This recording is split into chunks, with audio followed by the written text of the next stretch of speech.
The 2024 election has come and gone, and once again, Donald Trump is President-elect of the United States. After a bitterly contested race for the White House, the Republicans control all three branches of government with a massive agenda to unfurl. Hello, and welcome to the third installment of Met TV's series on the 2024 election.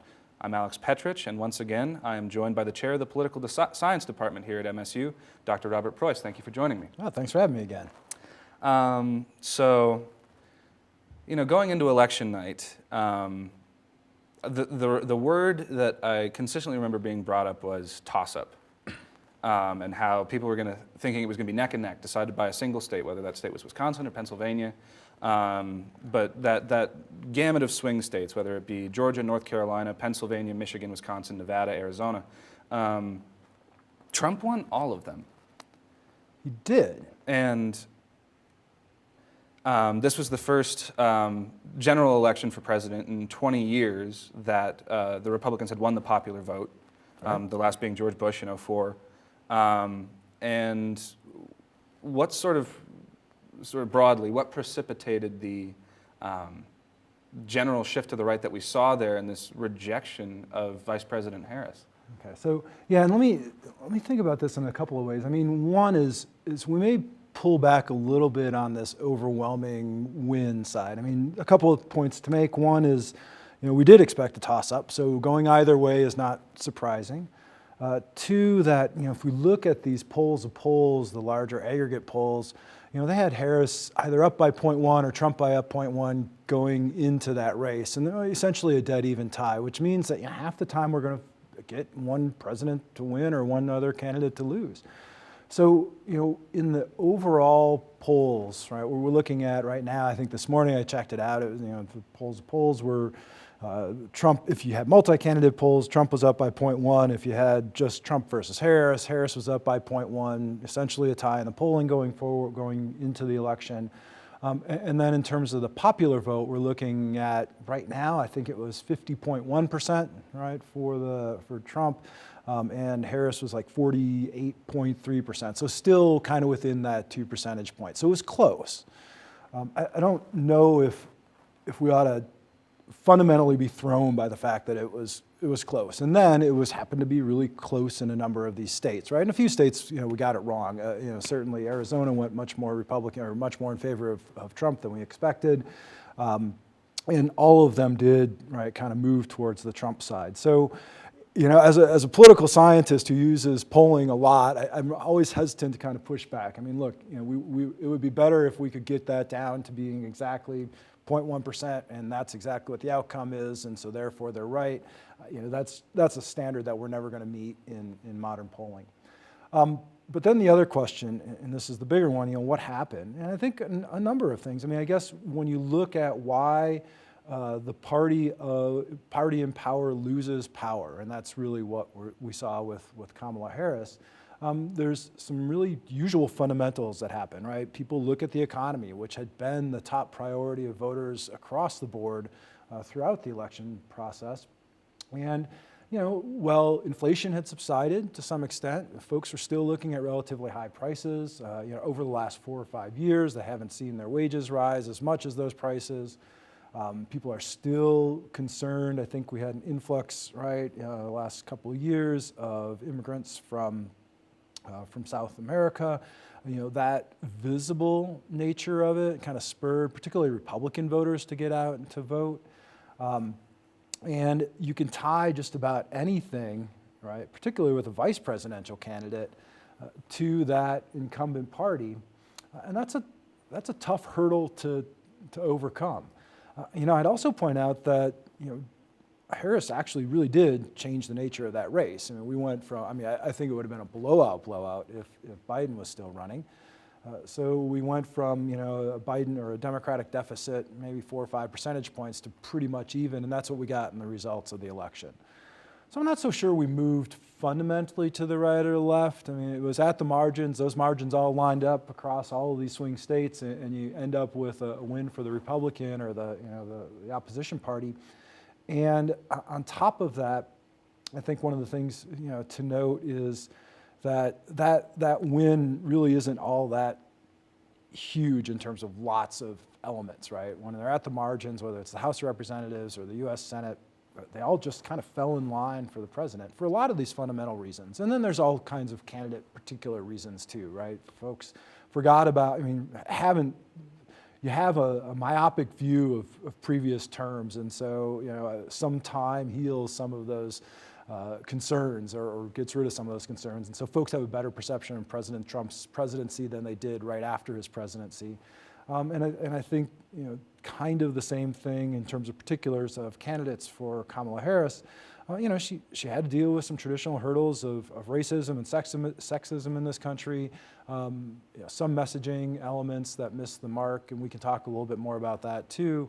But yeah, all of those kind of combined in terms of the big picture, maybe not even what the Democrats could have done differently, but what any Democratic candidate would have faced. You brought up messaging, which in the aftermath of the election, there were many critics of how Kamala Harris ran the campaign, and some people were saying she ran too far left, some people were saying she ran too far center, that sort of thing. And that's not to say, obviously she said she would have put a Republican in her cabinet, or appearing with Liz Cheney, which the merits and the detractions of such an appearance, it depends on your audience, really. But to an outside observer, did she run too far to the center or to the left? Yeah, I don't know. And I thought the Taylor Swift endorsement was going to override everything. After any loss, the party that loses is going to have this introspective period, right? To run an autopsy, to figure out exactly what happened.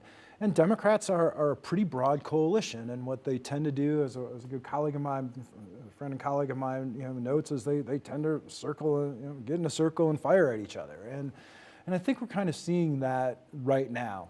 So where do I think we stand? On one, recognizing that there's probably still the Bernie Sanders progressive camps that essentially suggested that, look, we didn't turn out the base. And there's an argument to be made for that. If you look at the overall vote turnout right now, and those will increase a little bit, Trump managed to, right now, is at about 2 million more voters than he had in 2020. Harris is down about 8 million voters. And so one of the questions is, really was it that excitement of the base, so more so than it was a big shift in the country? And we'll see where those play out. But our guess is that Harris will be far behind Joe Biden in terms of the actual vote. The other side of that, though, the flip of the coin, is that a lot of working class, particularly white voters, but also male voters across the racial ethnic spectrum, were both, one, concerned very much about the economy, but also maybe not enthralled with some of the identity politics that were part of that core of the progressives. And that will be a tough decision if the Democrats want to make it, to try to figure out how you balance that messaging, right, with these two competing views, kind of a more socially conservative white working class, is interested in the economy, but also a more progressive wing that may not be able to forego some of those social pressures. And the other side of it, I think, is that Trump's message on the economy and immigration resonated, particularly with his voters. They were enthusiastic. They showed up. Whether it was the economy or whether it was immigration, those two major elements, resonated with enough voters, and they were the top priorities. And he essentially messaged, I think, to some extent correctly, whether that was the intent or not. You brought up sort of the white working class and demographics and stuff like that, and I just had them pulled up. NBC on election night did exit polling in 10 of the major competitive states. Right. And some things here aren't shocking so much as 60% of white men voting for Donald Trump. Huge inroads among white women, obviously among black men and women, still overwhelmingly Democratic. Yep. But Latino men was one thing that a lot of people were very shocked by, and how much they shifted towards the right or decided to vote for Republicans. Right. Again, especially in districts along the southern border. And talking about Trump's immigration policy and the way he hammered on it in some ways that, you bring up Springfield. and how to go out in front of 70 million people and say they're eating the dogs, they're eating the cats, when people of Springfield said, no, that's not happening. Right. Yep. Or Tren de Aragua here in Aurora. The fact that he came here and stuff like that was even combating sort of the misinformation side of it. These demographic shifts that we saw from predominantly or traditionally Democratic voting bases. Right. Was immigration the major player there when it came to things like Springfield or Aurora, or just areas Sure, like that? right. Yeah, and it was a consistent message that resonated broadly, and he didn't back off of that. And I think that's part of the key there. Now, if you get rid of the disinformation, or even if you keep it, if you think about kind of explaining some of those demographic groups, one is keep in mind that the Latino-Latina gender gap has been large and larger often than the white women, male gender gap. So that's not necessarily surprising, and it does vary by state and by nationality, right, of nation of origin. But even the specifics, if we think about it, one of the things is there's not a unifying immigrant population. A lot of it comes from where culturally you come from, where you live. And so, for instance, pointing out that Haitian immigrants, right, are predominant in Ohio, doesn't necessarily lead Latinos in Colorado, for instance, to really rally around a more progressive immigration policy. That doesn't matter so much. Well, the other thing is that we've known actually throughout this election season that Latino population overall, and men in particular, economy was first, right? Again, coinciding with that Republican Trump message, but also that immigration and border security in particular were important. Once folks are here and here generationally, you start to see immigrants from both other countries, Venezuela, for instance, that don't share your cultural heritage. And you also start wondering, well, if we got here legally, right, why can't others? And it's not, again, and I think it's important, right? The white men were much more supportive of Trump than Latino men. And a lot of these surveys are pulling out really small samples. So where those are, and it varies by state. But I think it's again, that economy and the immigration, border security in particular were ones that resonated with Latino men, particularly young Latino men. Mm-hmm. Bringing up young off of that, predominantly my age group, or Gen Z, has been liberal or left, left of center, going back to the 60s, right, even. And while, of course, Kamala Harris and the Democrats still pulled in a majority stake in the Gen Z vote, there were inroads even there, right, among particularly Gen Z white men, stuff like that, which sort of, I think, speaks to like a shifting culture, or attribute it to social media, stuff like that, the sort of media that young people are consuming, especially with, and we get into him later if we want, but Elon Musk with X, or just the Twitch streamers. Like, there's a whole multifaceted array of echo chambers for young people to get stuck in. Sure. But I think one thing that I found particularly fascinating, and by no means did it swing the election, it looks like, but we had spoken about this, goodness, I think both times we had previously talked, Gaza. And when it relates to Gaza, the district that keeps, or the area that keeps fascinating me is Dearborn, Michigan. Half of their population is of Arab descent. Biden won the district handily in 2020. And then, of course, we see what happens between Israel and Gaza in 2023. And a huge segment of those voters in Dearborn, Michigan, end up casting their ballots for Jill Stein, who was one of the only candidates to publicly, well, probably the only one with enough national sway to use the word ceasefire. Right. Whereas Kamala Harris kind of had to toe this line, whether it's like, oh, I'm supportive of the Biden administration and their actions, and then Trump doing Trump, where he's like, let's get out of the wars, but also I love Israel. Right. So how big of a factor do you think Gaza played, particularly like, as we saw on this campus, like there were many, many young people who were impassioned about that subject. Right, yeah, and so I think in a couple things we want to pull apart. One is, the Dearborn, Michigan example. I mean, this is primarily an Arab community, right? And so, not just young folks, but older folks and pushing back. And also, unlike, say, Wisconsin in 2016, that vote for the Green Party candidate didn't determine the vote, right, or wouldn't have changed the vote in Michigan. That said, yeah, I mean, on one hand, objectively, as you take a step back, it's hard to imagine that a Trump presidency looks better for the Palestinian cause than a Harris presidency, although that's the choice that folks made by voting for Stein in a lot of ways. But folks have different issues that they fundamentally prioritize. I think the bigger, at least on the margins and probably throughout the country, impact was some lower voter in participation.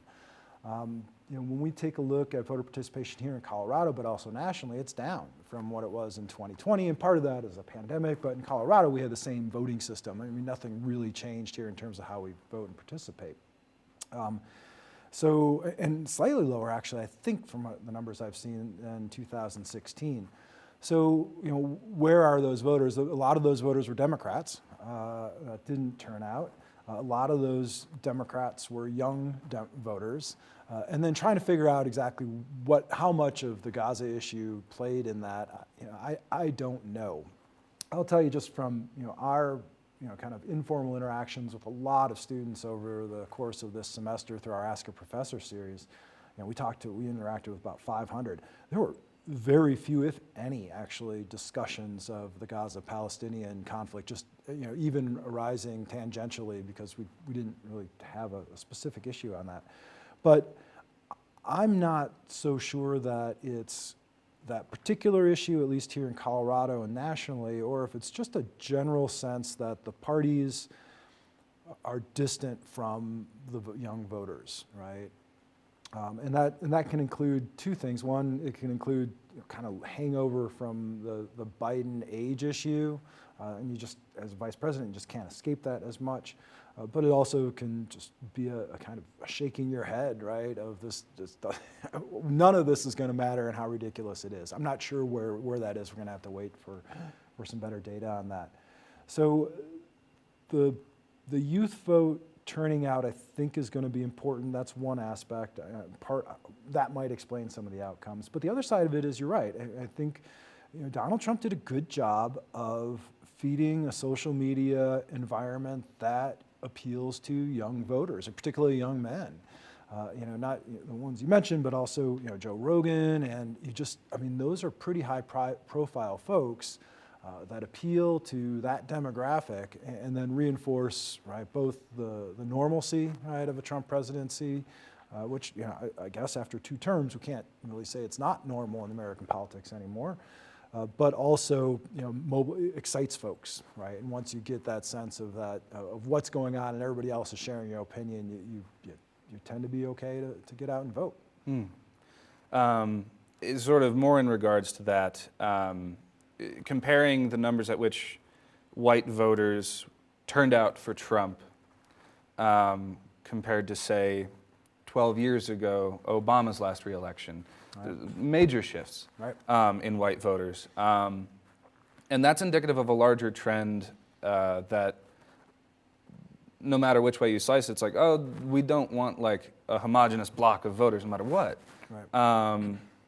Whether like whites move much more to the right, or a more evenly distributed playing field. And there's so many of these statistics, especially one of the statistics here was, does anyone in your household belong to a labor union? You think about like the white working class, which has both times really turned out for Donald Trump. More people involved in labor unions voted Democrat by about 8 points. Not involved in a labor union skewed more Trump. Right. But we're starting to see like a working class like latch on to that populist messaging of Donald right. Trump. Yeah. Is that just like an after effect of the sort of neoliberalism of the Obama age and the candidates that the Democrats are putting up, and what those made, free trade or right. stuff like that? Well, yeah, sure. There's a lot going on. I mean, on one hand, we still have rising inequality. That's always been a problem. That's been a problem. It certainly spurs some of the populist sentiment. folks are looking for answers to their economic uncertainty, and if you're not getting it from the Democrats, why not try the Republicans? And Trump certainly tapped into that message even more so with his populist rhetoric. The other side of that is, contrary to kind of popular expectations, the Obama administration really didn't lead to a post-racialized society or politics. There's a lot of studies out there where we see shifts, right, in the level of racialization, how we associate particular policies with measures like racial resentment or race consciousness. Those things actually became much stronger relationships during and then after the Obama administration. And I wouldn't point solely to the Obama administration as spurring that, but you add to that, this racialized context, you add to that this, some of the cultural policies that Democrats have put forth. And I think a lot of those more just kind of traditionally conservative, particularly outside of a cosmopolitan area, really latched on to calls for populist calls for the economy, but also being able to focus your blame on, say, immigration or other groups or other efforts that try to equalize the playing field, and that seems to hurt you, right? If you've been advantaged by a playing field over your lifetime or your parents' lifetime. So, a lot of that becomes then tricky for the Democrats, and this gets back to some of our earlier conversations. How do you go about making that pitch going forward? And that's really what Democrats and Republicans are starting to say. Republicans should be set, certainly to look at the win. Democrats are looking at 2026 now for the congressional elections and then 2028 for a presidential election, and trying to figure out what is that messaging that's going to at least pull some of that white working class back into their tent. Sort of compounding on the idea of populism, Trump has been described as such the entire time he's been in politics, sort of this neo-populist rhetoric, whether it's draining the swamp or I'm going to fight for you. Right. The silent majority stands with Trump, which was sort of the same rhetoric that Nixon was using in the late 60s, early 70s.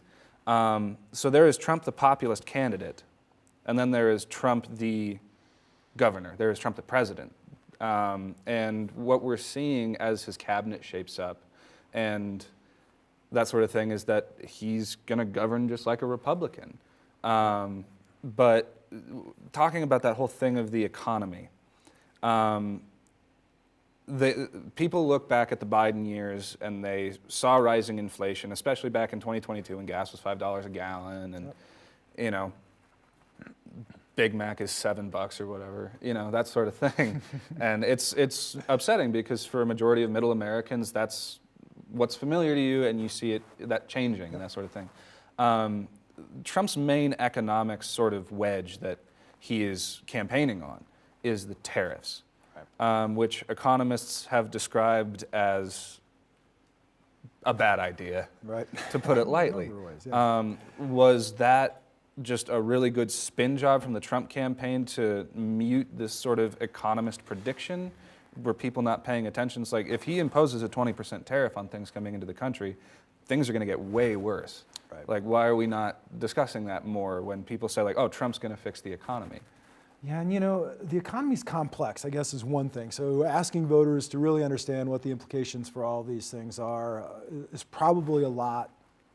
And we shouldn't expect, the detailed understanding of the economics or the implications for a particular policy. Really, it's, let's get jobs in, maybe deregulation, get a general sense of to allow businesses to thrive, and maybe issues like minimum wage, But outside of that, what you're looking for is someone who says, one, recognizes the problems that you're facing, and I think that was part of the problem with the Biden administration, to be able to communicate that the economy was getting better and that the economy was doing better than all the other developed nations, and it still wasn't where we were before the pandemic, but it was better off than we would have been. That's a hard message to make where folks, as you mentioned, are paying a lot more for eggs and don't ever pay $7 for a Big Mac.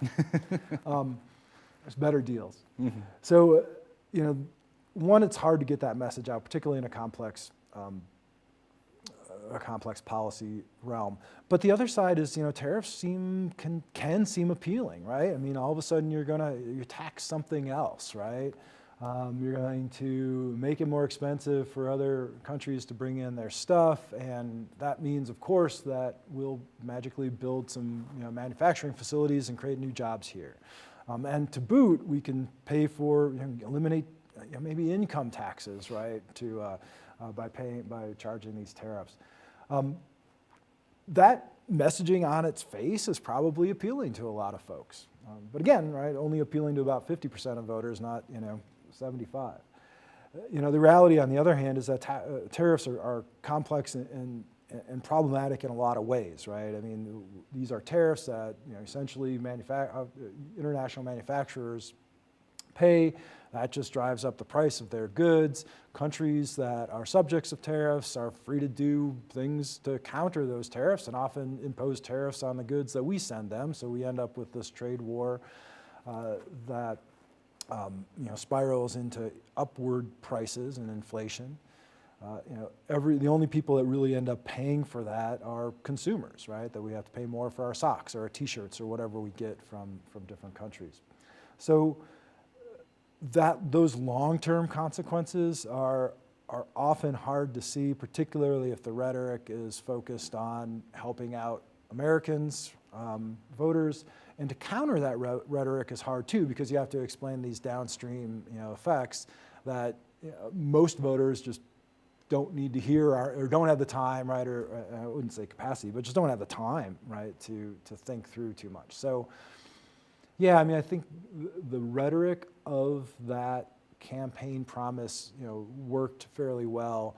And again, most voters are just taking a pretty simple, retrospective view. Are we better off than we were 4 years ago? I don't really feel that way. So let's give the other side a try. And you sort of bringing up how bad inflation was, or how bad the economy got, and sort of that weird middle period of the pandemic where it wasn't locked down, but we weren't out of the woods yet, and everything was rising in prices. And the Biden administration was able to accomplish some pretty sweeping legislative stuff, whether it be the CHIPS Act or the infrastructure bill that it got passed. Like, these were things that Joe Biden, the president, could hang his hat on. Would that have been a more effective messaging of like, look, we're bringing manufacturing back? Why didn't that? Right? Yeah, and I think I think they tried, but again, what you're talking about is pumping lots of money into the economy in these relatively large infrastructure projects that do have immediate effects on creating jobs, localized jobs, but making that messaging clear to some of those local entities was just didn't play out very well. But also, the bigger, broader benefits in terms of public goods for both the CHIPS Act down the line, but also for the Infrastructure Act and our environmental costs and the kind of a shift more towards that green economy, takes time to develop, right, and have that impact. And I think that's part of that trouble of, kind of a long-term, big capital expenditure as you can see it. But the other thing, keep in mind is a lot of that money still hasn't been spent, right? And so, the full impact of construction jobs and whatnot, haven't been felt. Again, I think it's just one of those where that is all good stuff, but it's hard to communicate to voters, and if voters are feeling the pinch, none of that seems to matter. I wanted to shift focus here a little bit about just the Democratic Party as a whole. So the day after the election, perhaps the most popular progressive in the United States, Bernie Sanders, who won re-election on November 5th, drafted a statement in the wake of Trump's victory that was pretty hotly worded, saying the day after the election, it should come as no great surprise that a Democratic Party which has abandoned working class people would find that the working class has abandoned them. While the Democratic leadership defends the status quo, the American people are angry and want change, and they're right. In sort of the few days after that, Nancy Pelosi came out and said, I don't necessarily agree with Bernie on that. but it shows a widening sort of rift or a fracture that has existed in the Democrats between the more centrist and the progressive populations, and how do the Democrats rectify that ahead of a very important midterm in 2 years? Right, and so I guess to some extent the benefit of the midterm is that you're going to be able to have congressional districts, and you'll be able to create or have candidates emerge that maybe are responsive to the particulars of those districts, whether it's a more progressive district or whether it's a more moderate district. So we may not have that broad party consensus on which direction to go until as we start really looking at 2028. There's so many different components of this election that I think it's always going to be hard to tease out, whether it was just the messaging, right? Certainly the white working class needs to be addressed, how to address their concerns. But also, right, there's still the procedural elements, like a really shortened campaign period for Kamala Harris and the Biden dropout and a Trump assassination. I mean, all kinds of things that are going on to pull each of those apart. But let's get back, because I think that's important, right? This is going to be, and this is where Republicans had the same kind of autopsy back after 2004 or in 2008. On one hand, Sanders' message probably resonates generally that we need to work with the white, with the working class, right? And there needs to be a bit more focus on some of those bread and butter economic issues that folks face, whether it's in urban areas or suburbs in particular, right? And even chipping away at some of the concerns, real concerns about decline in rural areas. How to go about doing that is the trickier question. So is it something like a new tax proposal that fundamentally introduces more redistribution into our tax system, right? Really increasing taxes on the wealthier. That's still not generally popular with the public, right? Even working class folks. Everyone thinks we're gonna be in that upper class someday. So the other kind of mechanisms which then seem more moderate are things like increasing the child tax credit, right? Or paying for daycare so folks can go to work and make some more money instead of having to stay home and making those trade-offs. Expanding Medicare or Medicaid, right, a bit. Those kind of mechanisms, are really beneficial and do seem to have some impact in terms of alleviating poverty and kind of reducing income inequality. But they're also not as widespread, and perhaps for folks that are, full-time working middle-class folks aren't experiencing those services either. So those are still even a bit of a tougher impact. The bigger question, right, and this is probably not, in the realm of the cards, but the big issue of inequality really is wealth inequality, and that's just a tricky one that spans not just U.S. policy, but have to deal with world policy as wealth can be transferred. So, what that messaging means is it economic, and I think the other argument is that you lost African American voting sentiment, you lost some Latinos, you lost. Women certainly voted at higher rates than men, but Democratic women voted less too. And so what are those particular elements that you can address without losing the excitement of that base? And I think what we saw in 2020 in some ways was really just excitement based on pushback, right? That we wanted someone else, or Democrats broadly in that coalition wanted someone else so badly than Trump that they were willing to vote for Biden, right? They made this kind of grand agreement that we would find a moderate, right, established candidate. There was no time to have that discussion during this presidential election. I think if Biden would have dropped out a bit earlier, that might have teased out a little bit. But certainly because it was abbreviated, there's even more room than usual for the calls from the progressives to say we should have been more progressive because that would have ignited the base, to moderates who would have said, no, we should have been more moderate, so we could have reached out to some of that middle voter and pulled some of those folks away from Trump. Where they go from now, I think, is going to be determined in part by how folks do at the congressional level in 2026. Do progressives tend to win some of these districts, right, that were contested? Where they flip newly Republican districts, right? Is it the moderate or is it the progressive message?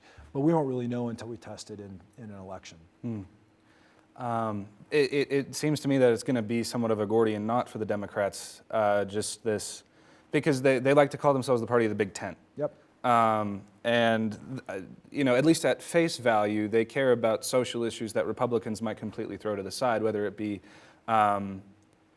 abortion rights or gay marriage or LGBTQ plus rights, right, or a greater acceptance and affirmation and championing of people of color than the Republican Party.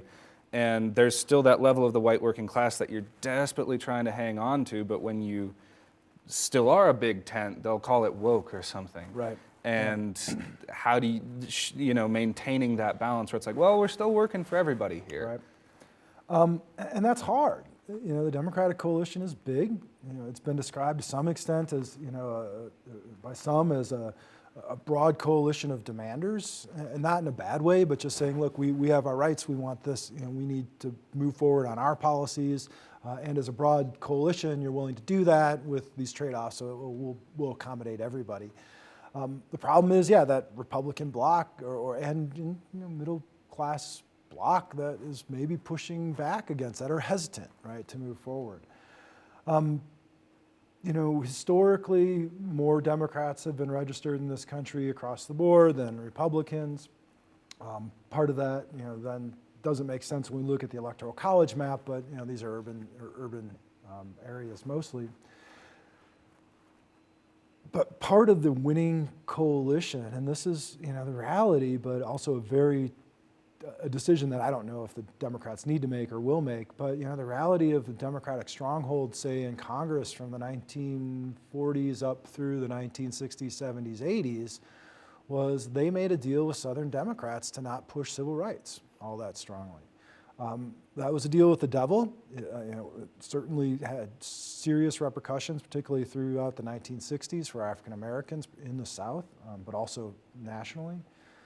And I'm sure there are some discussions, maybe not about that broad of a member of the coalition, that big of a member of the coalition, but some of those smaller portions of the coalition, and saying, well, maybe we can't be as strong advocates for that particular position now, then because we need to make sure that we pull in some folks, because morally may be problematic. Strategically, as a party who wants to maintain control or gain control of government, it may be necessary. I don't know. But then that's countered again by, but if you have this broad coalition and you can actually do things for folks, then they'll show up and vote. And they did in 2020, and they did to some extent in 2008, and 2012. But also, keep in mind the Democratic Party has changed quite a bit as well. In 2008, Barack Obama was not in favor of gay marriage. And he said as much on a CNN town hall. Yeah, it was straightforward, right? We'll back up. And so now literally then in 8 years, right? Well, he switched positions, by the end. In 10, 16 years, the Democratic Party has adopted a much wider range of policy protections for a number of groups. That in terms of the electoral reality of that just doesn't play well with white, middle class, working class people. And so, part of that's a push, but the bigger issue is really the economy, and I think that's the issue that's both hard to deal with legislatively in a divided Congress and in a narrowly divided Congress, but also hard to push, in terms of messaging, or at least the Democrats haven't quite found that ideal message. It seemed as though after Roe v. Wade was overturned in 2022 that the Democrats had their guiding light, their beacon for 2024. Right. And I remember a couple days before the election, there was that Ann Seltzer poll out of the Des Moines Register saying that, Harris is up. And it was because of that abortion bill that went into place in Iowa earlier this year.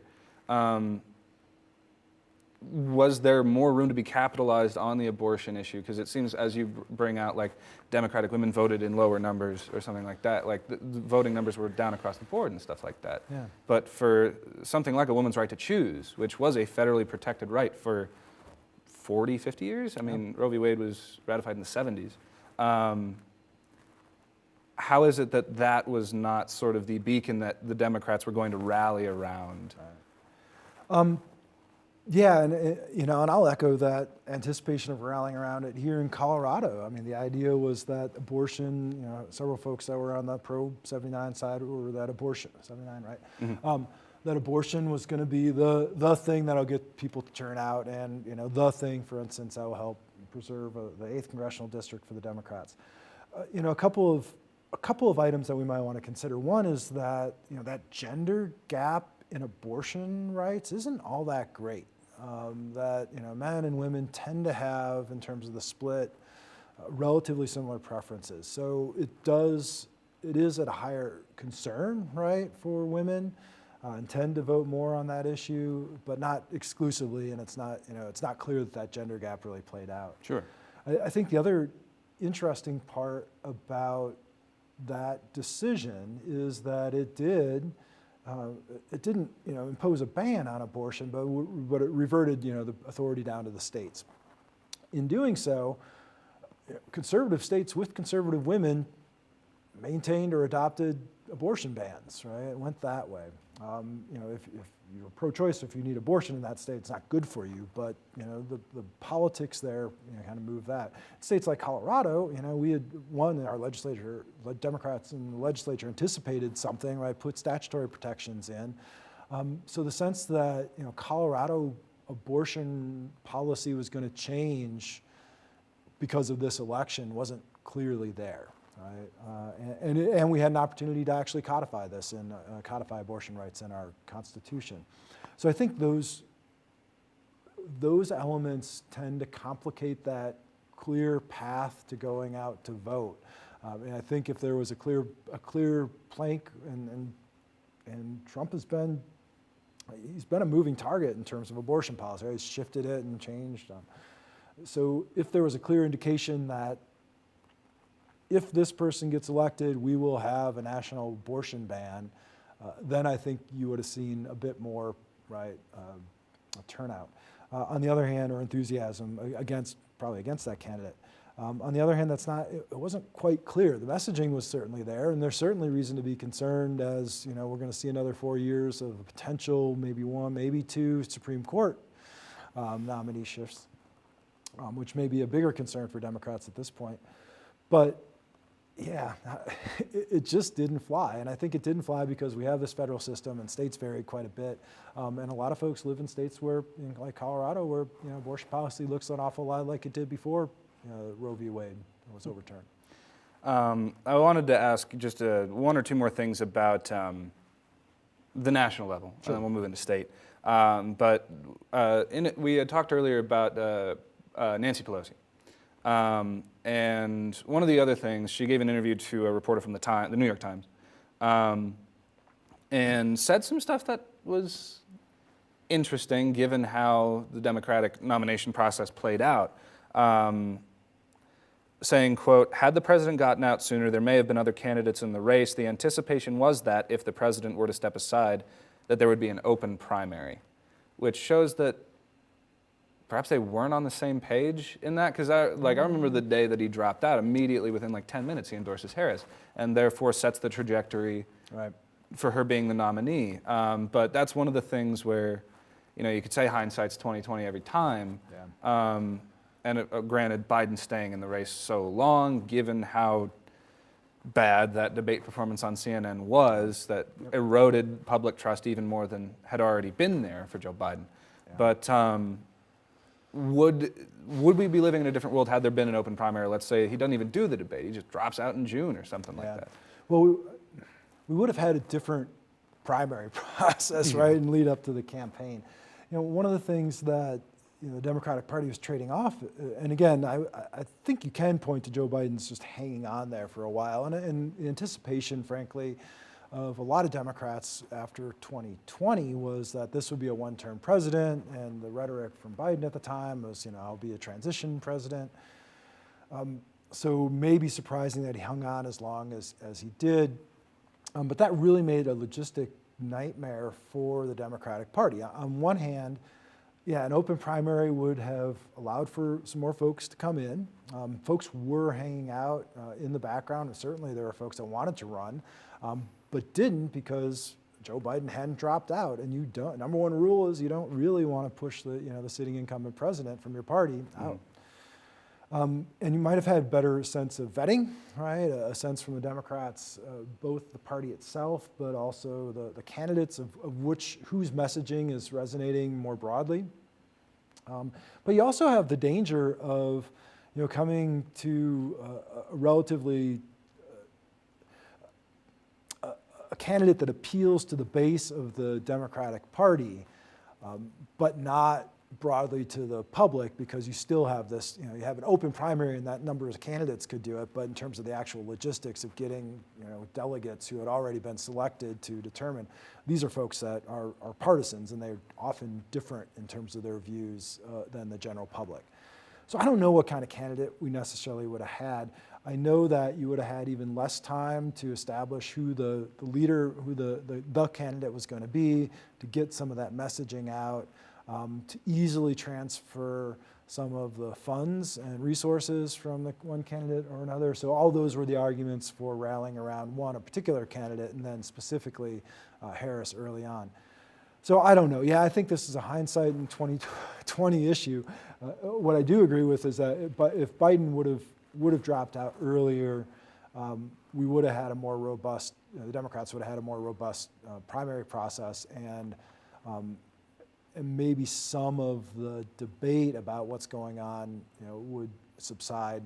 That said, I'm not convinced that a different candidate would necessarily have won this election. I think there's a lot of fundamentals that seem to go in favor of Donald Trump, or again, the opposition party. And it's not clear to me that any of the other usual suspects would have been in that much better position than Harris. That being said, Democrats are already sort of foaming at the mouth, wondering what the hell to do in 2028. Yep. And there have been names floated around already. Pete Buttigieg, Gavin Newsom. Yep. Is there sort of an inkling, or the Democrats should probably go with this person yet? I mean, Newsom seems to be the interesting choice, almost governor of the largest state in the union, that sort of thing. Buttigieg is very charismatic. He's served in government. What do you see? I know we're 4 years out and we haven't experienced the Trump presidency, but what does 28 look like for the Democratic nominee for president? Well, all the potential Democratic nominees or the folks that are considering it are certainly thinking 2028. So I don't think it's too early.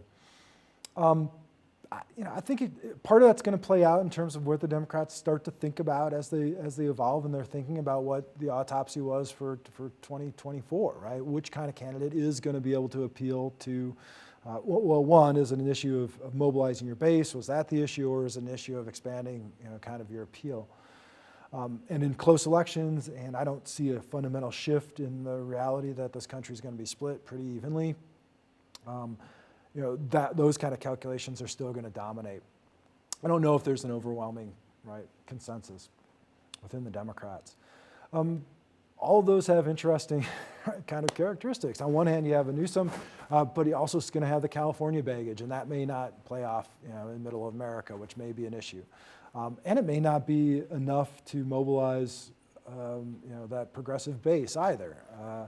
Buttigieg, kind of the same thing, although maybe more able to, in some ways, talk to middle America, but maybe not for other reasons. And then there's a whole slew of others that may emerge that we haven't talked about or that we're considering, Cory Booker right back, and other folks that we may see try to grab that spotlight and take it for the next couple of years to get themselves in a place where they're a reasonable nominee. And I'll go back to even 2016. Remember when Jeb Bush was going to be the nominee, right? The clear front runner, and we ended up with a Trump Republican nominee. So I think it's probably too early. Certainly those names will be in the discussion. And certainly there's conversations behind the scenes and folks starting to raise money and starting to think about those coalitions and building their base. But I don't see a clear path in terms of what Democrats want, at least until 2026, as I said, as you have that congressional election as a bit of an experiment for which direction works. And I suppose shifting our focus now to the state level, Tuesday for Colorado was a very interesting night. And we didn't know the results of the 8th Congressional District election until earlier this week, or over the weekend I think it was, whenever Caraveo called to concede. But Yadira Caraveo, incumbent Democrat from Colorado's 8th District, loses in a nail-biter, or calls Gabe Evans to concede. Right. Which, again, we talk about polling, and that's how we started this off. You know, the polls were indicating that Caraveo was favored to win.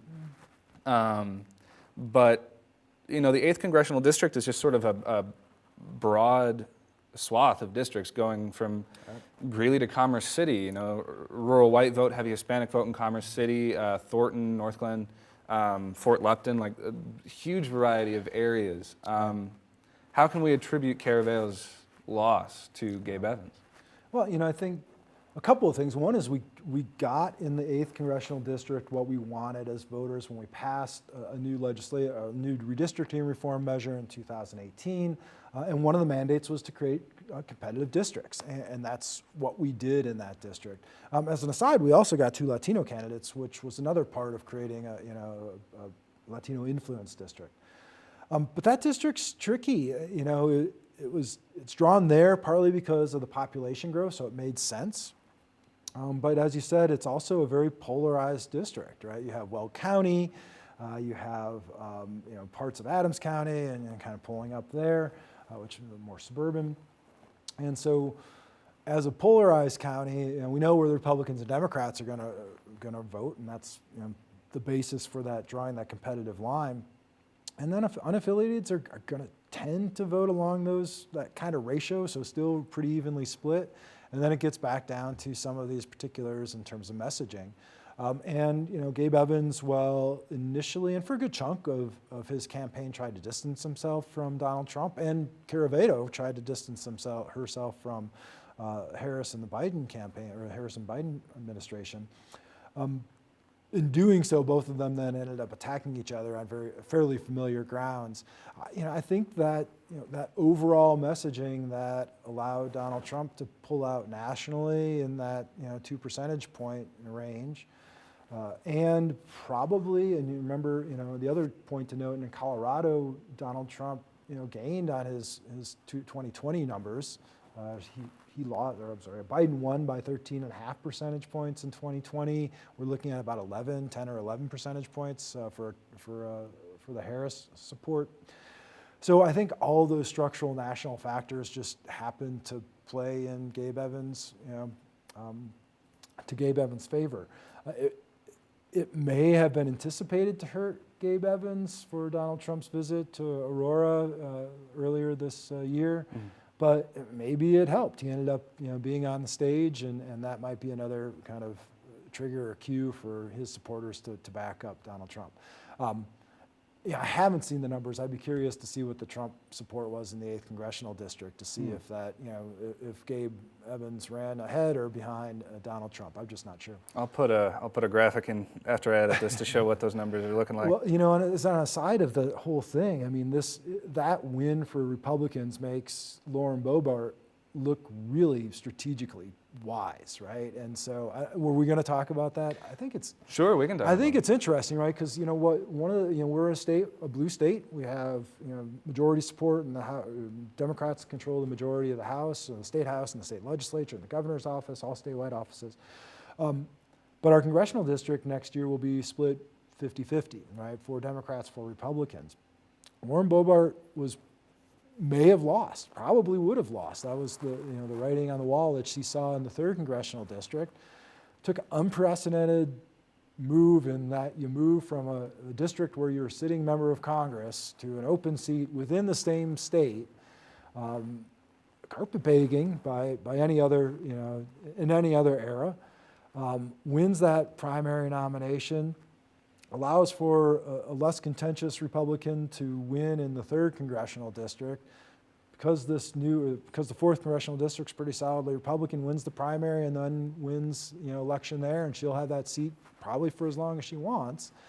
And all of a sudden you get a shift from, a 5-3 Democrat majority in terms of our congressional delegation to a 4-4 split in a really tight national Congress, which played part of the story in having the Republicans maintain control of that Congress. So, as someone who you look at the political tactics as clearly self-motivated and preserve your ability to stay in Congress, it worked out really well for the Republicans in this state, at least in terms of the congressional level. And that was the interesting thing, was just like with so many of like the more Denver metro districts, nothing was shocking, nothing was surprising. Yeah. Diana DeGette winning, Jason Crow, Brittany Pedersen, Joe Negussi, like these were solidly liberal areas that they represent. We weren't expecting that, and yet somehow the most famous, for lack of a better term, congressional representative we have in our state, a woman who has closely aligned herself with Donald Trump and has been an outspoken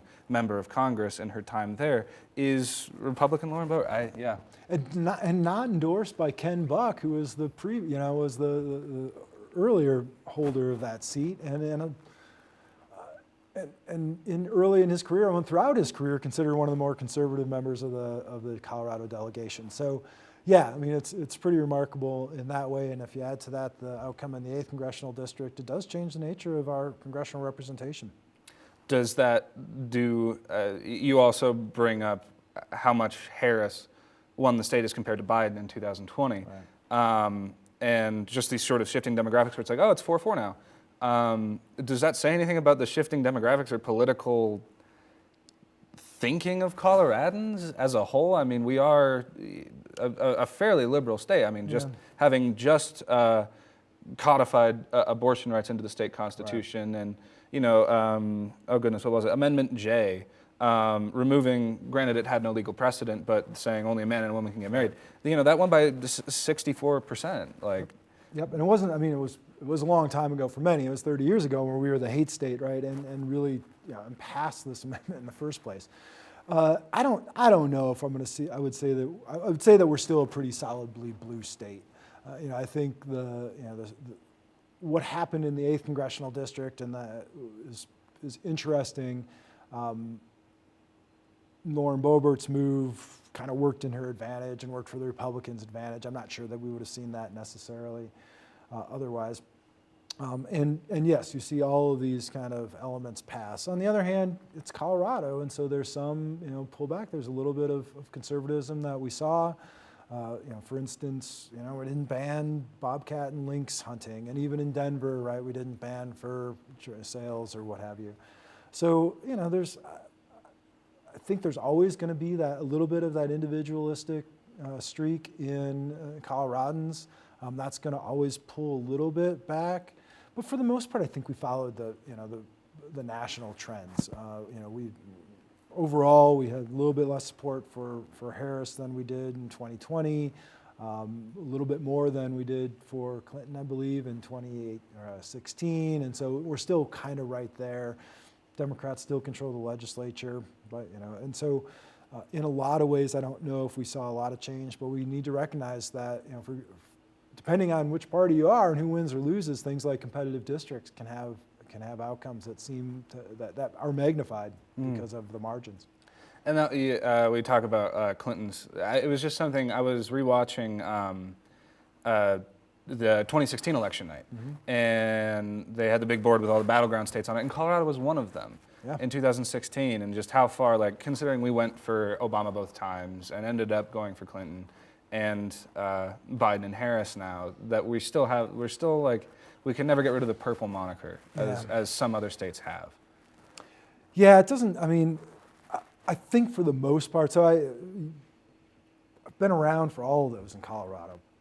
And I will tell you that there is a difference. I mean, there was the amount of, say, television ads, the amount of money, the amount of campaign visits that occurred in 2008 and 2012 and 2016 are fundamentally at a different scale than what we saw here. I mean, I think Donald Trump made the one appearance and then another fundraiser, but we didn't see candidates here at all. And I think that internally for the parties is a recognition of our blue state status. But it wasn't that long ago, and it certainly could shift. And one of the things that we often see is, parties in control will go a little too far. Voters, the electorate will try to pull back a little bit. Republicans have a long way to go to get to that point where we are a competitive state, at least in terms of the state legislature. And part of that is their own doing. I mean, they've nominated some candidates at the statewide level that just, did not do well. Maybe the open primary process, is pushed, both parties kind of oppose that. Maybe that will help the Republicans a little bit, but for the most part, I don't see a big shift back right away. I mean, it still takes decades to make those shifts happen. Mm. And moving more into what failed and what succeeded in the state on election night in terms of ballot initiatives on the statewide level. Obviously, ones like the codifying abortion rights passed by 62, with 62% of the vote. The removing the statute of gay marriage also won by significant proportions, but there were some more hotly contested ones. But as somebody who was paying attention to everything on the ballot, which of these that passed do you think will have the most immediate effect on Coloradans? Yeah, I don't know if there's too many big ones. I mean, there's certainly some money that was going to go to mental health, right? There's some issues regarding allowing for property tax breaks, to extend those. Those things will have real impacts, but in terms of changing the dynamics of Colorado politics going forward, I don't see that really making that much of a difference. Certainly codifying the abortion rights into the Constitution is a big deal, partly because then you have a bit more of an issue if, say, the federal government does try to restrict abortion rights at the federal level. There's other interesting outcomes too. I mean, we didn't pass school choice, right? And that really is kind of it was close, but it really was kind of signifying, again, this kind of blue orientation. And, I don't know whether we hunt bobcats or not, it sure is important to some folks, and certainly important to hunters as well and animal rights folks, but I think for most Coloradans, it was not much of an issue. So I don't know. I mean, I think the one potential that could have changed the nature of Colorado politics was this 131 with changing the way we go about and vote, but that wasn't favored here or across the nation. So I think a lot of it is going to look status quo going forward. Mm. The two ones that I found most interesting, and I'll be interested to see how they play out, are props JJ and KK. With the sort of growing water conservation movement and the dangers of drought and that sort of thing, using excess tax over sports gambling to fund water projects. Right. I think that'll be interesting to look at in about 5 years to see how that's looking. Yeah, and part of that really then ends up in how do we deal with growth, right? And how do we balance growth, urban and residential growth, with agricultural needs? And that's always an issue. In the western states, Mark Twain's old quote, right? Whiskey's for fighting and water's for drinking, right? And so we'll still see some of those battles. So yeah, you're right. I think that will be an interesting one. But an easy one though, right? Because you're just taking gambling proceeds and kind of transferring. And given this sort of, especially on the eastern and western slopes, that sort of area, the Prop KK levying that additional 6.5% excise tax on firearms. Yeah. I don't know if we could consider it close, not like Amendment 80 close, right, where that was within 2 percentage points, but it was 54 to 46 and it still passed. And it's just what many people would consider to be like, oh, classic Democrats raising taxes to fund social programs. But with we have a Second Amendment streak in the state more so than I would say some. Yep. And the fact that we were able to get that passed, especially for behavioral and mental health programs, I think that'll also be one that check back on it in like 5 years. And Yeah, and I think politically what that did was the messaging was smart in that you tied in this state particularly groups like the Rocky Mountain gun owners are going to oppose any sort of tax, but what proponents did is that you tied in this tax to exactly the argument that folks are making about concerns over gun violence and mass shootings, is that it's a mental health issue. So tying those two things together. And utilizing the leverage of, if you're a Democrat, utilizing the leverage of more traditional Republican arguments about what's going on with gun violence. Yeah, I think that played out. That said, it still didn't get the support of codifying an abortion in the Constitution.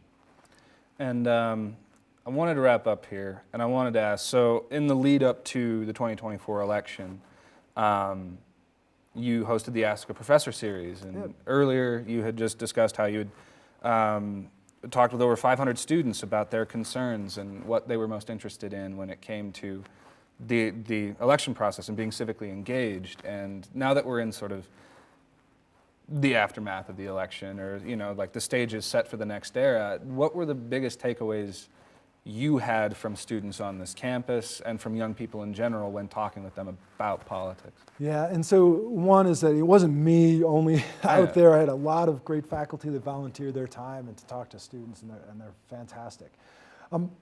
So the setup really was a tent and pulling people in to have conversations, even really short ones about what they're thinking about the election. I think a couple of overall takeaways. One is that even folks that were hesitant to engage at first had opinions, right? And so they were thinking about a particular issue. They understood that the race was close. I mean, there wasn't this, there wasn't any indication, thankfully, right, of college students saying, I have no idea who these candidates are. I don't know what's going on. I don't know who I'm going to vote for. A lot of the issues were related. Of course, we had funneled issues on specific topics like climate change or immigration. So those were conversations that we wanted to talk about.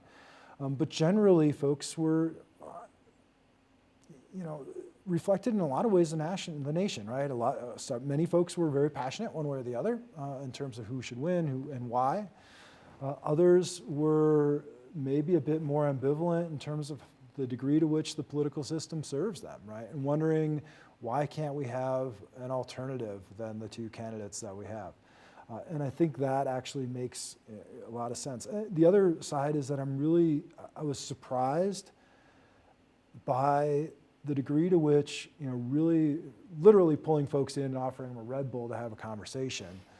And then not having a question for a professor, but a professor, say myself, asking them a question who they think is going to win, just some opening argument, turned into really pretty remarkable conversations, whether they were 1 or 2 minute conversations where students were thirsty for some information or at least dialogue, to much longer conversations where folks sat down on camp chairs and had 20-minute conversations with some of my faculty experts. So I would say that our students are engaged. If they're disappointed in the options, it's not because they are just uninformed or don't have any sense of what's going on.